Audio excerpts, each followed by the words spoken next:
Hello lovely people, ఎలా ఉన్నారు అందరూ? ఇవాళ నేను మీకు ఆలూ సమోసా ఎలా చేయాలో చూపిస్తానండి. ఈ ఆలూ సమోసా చేయడం అయితే చాలా ఈజీ. చూసారా ఆ కలర్, ఆ టెక్స్చర్ ఎంత బాగా వచ్చాయో, కరకరలాడుతూ చాలా బాగా వచ్చాయండి. చాలా టేస్టీగా కూడా ఉన్నాయన్నమాట. సో ఈ ఆలూ సమోసా చేయడం ఏం పెద్ద కష్టం అయిన విషయం ఏం కాదండి, చాలా ఈజీగా చేసుకోవచ్చు.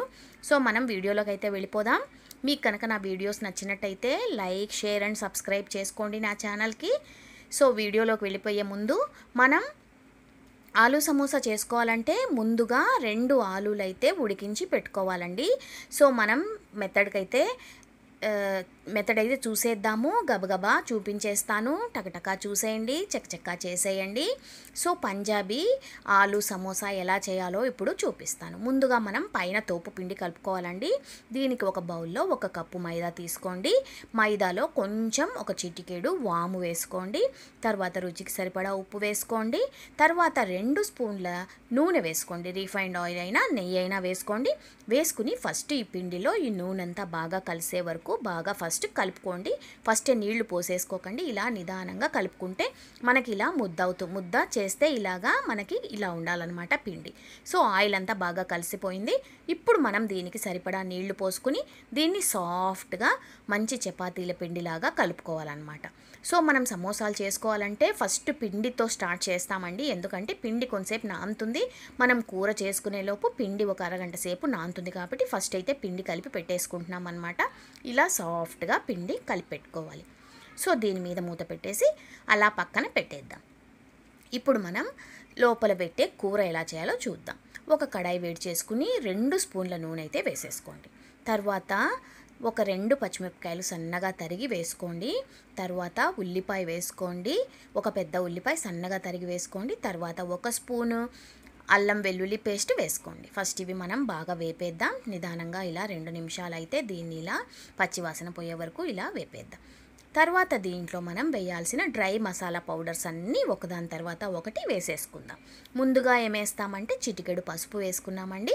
తర్వాత రుచికి సరిపడా ఉప్పు వేసుకున్నాం. తర్వాత కొంచెం గరం మసాలా, కొంచెం ధనియాల పొడి, కొంచెం జీలకర్ర పొడి, 1/2 spoon Kashmiri chilli powder, 1/2 spoon Guntur chilli powder, కొంచెం గరం మసాలా వేసేసి వీటిని బాగా కలిపేసుకోవాలన్నమాట. సో మనం ముందు డ్రై మసాలాలన్నీ వేసాక ఆయిల్లో 1 నిమిషం ఫ్రై చేసుకుని తర్వాత దీంట్లో ఆలు వేస్తాం. ఇలా 1 నిమిషం ఇలా వేయించుకోండి. తొందరగా తర్వాత ఆలు వేసేయండి, ఎందుకంటే ఈ మసాలాలు మాడిపోయే ఛాన్స్ ఉంది. తర్వాత నేను ముందుగా ఉడికించి పెట్టుకున్న ఆలుని ఇలా మెత్తగా మ్యాష్ చేసి పెట్టుకున్నాను. ఒక 2 బంగాళదుంపలు అయితే నేను తీసుకున్నాను. దీన్ని ఇప్పుడు మనం ఈ ఉల్లిపాయ మిశ్రమంలో వేసేద్దాం. దీన్ని నిదానంగా కలిపేసుకుంటే మన ఉల్లగడ్డ మసాలా లోపల స్టఫింగ్ చేయడానికి రెడీ అయిపోయింది. మీరు నన్ను నమ్మండి, ఈ ఆలు మసాలా అలా స్పూన్తో తినేస్తే చాలా బాగుంటుందండి, చాలా యమ్మీగా ఉంటుంది. సో మనం ఇప్పుడు సమోసాలు ఎలా చేయాలో చూద్దాం. మనం ఇప్పుడు ముందుగా చిన్న చిన్న బాల్స్ చేసుకుని ఇలా పల్చగా పూరీలాగా ఒత్తుకోండి. తర్వాత దీన్ని మనం మధ్యలోకి 2 భాగాలుగా ఇలా కట్ చేసుకుంటాం. తర్వాత దీన్ని మనం ఇలా ట్రయాంగిల్ షేప్లో మడుచుకుని చివర్లలో నీళ్ళు అంటించుకుని 2 వైపులా ఇలా అతికించేసేయండి. ఇప్పుడు మనకి ఇలాగా పాకెట్ లాగా తయారవుతుంది కదా. దీని మధ్యలో మనం ముందుగా చేసి పెట్టుకున్న ఆలు మసాలా స్టఫ్ చేసేద్దాం. కొంచెం ఆలు మసాలా తీసుకుని ఇలా దీని మధ్యలో ఇలా పెట్టేసేయండి. తర్వాత కార్నర్స్, ఆ ఎడ్జెస్ అన్నీ నీట్గా నీళ్లతో తడి చేసుకుని ఇలా క్లోజ్ చేసేయండి. క్లోజ్ చేసేస్తే మనకి కూర బయటికి రాకుండా బాగా సీల్ అయిపోతుంది. సో అంతేనండి, సమోసాలు అయితే రెడీ అయిపోయాయి.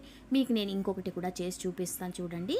ఇలాగా కార్నర్స్ అన్నిటికీ నీళ్లు తడి చేసుకుని మనం ఇలా పాకెట్ లాగా దీన్ని పొట్లం కడతాం కదండి, అలాగ దీన్ని రెడీ చేసుకోవాలి. దాని మధ్యలో ఇలా ఆలు స్టఫింగ్ పెట్టేసి తర్వాత కార్నర్స్కి కొంచెం తడి రాసుకుని ఇలా సీల్ చేసేయడమేనండి. మన చిట్టి చిట్టి ఆలు సమోసాలు అయితే రెడీ అయిపోయాయి. ఇప్పుడు మనం నూనె బాగా వేడి చేసుకుని తర్వాత సిమ్లో పెట్టేయండి. నూనె బాగా వేడయ్యాక తర్వాత ఈ సమోసాలన్నీ ఒకదాని తర్వాత ఒకటి దీంట్లో వేసేయండి. మీరు ఈ సమోసాలు సిమ్లో పెట్టి వేయించుకోవాలి. 5 నుంచి 7 నిమిషాలు అయితే పడతాయి ఈ సమోసాలన్నీ వేగడానికి. చూసారా ఎంత మంచి కలర్ వచ్చాయో. సో ఇంత నిదానంగా కాల్చుకోండి వీటిని, అప్పుడే క్రంచీగా బాగా క్రిస్పీగా వస్తాయన్నమాట. సో ఇలా మనం అన్ని సమోసాలు రెడీ చేసేసుకుని, సో సమోసాలు మిర్చివి లేకుండా ఎలా తింటామండి? సో 2 మిర్చీలు మధ్యలో స్లిట్ చేసుకుని ఇలా నూనెలో వేసి వేయించేసుకోండి. తర్వాత ఒక సమోసా బైట్, ఒక మిర్చి బైట్. చెప్తుంటేనే నోట్లో నీళ్ళు ఊరిపోతున్నాయండి. ఎంత యమ్మీగా ఉన్నాయంటే ఈ సమోసాలు, చాలా టేస్టీగా ఉన్నాయి. మీరైతే తప్పకుండా ఈ సమోసాలు ట్రై చేసి ఎలా వచ్చాయో నాకైతే చెప్పండి. నెక్స్ట్ వీడియోలో మళ్ళీ మిమ్మల్ని కలుస్తానండి. అంతవరకు ఉంటానండి. మీ వేజీ.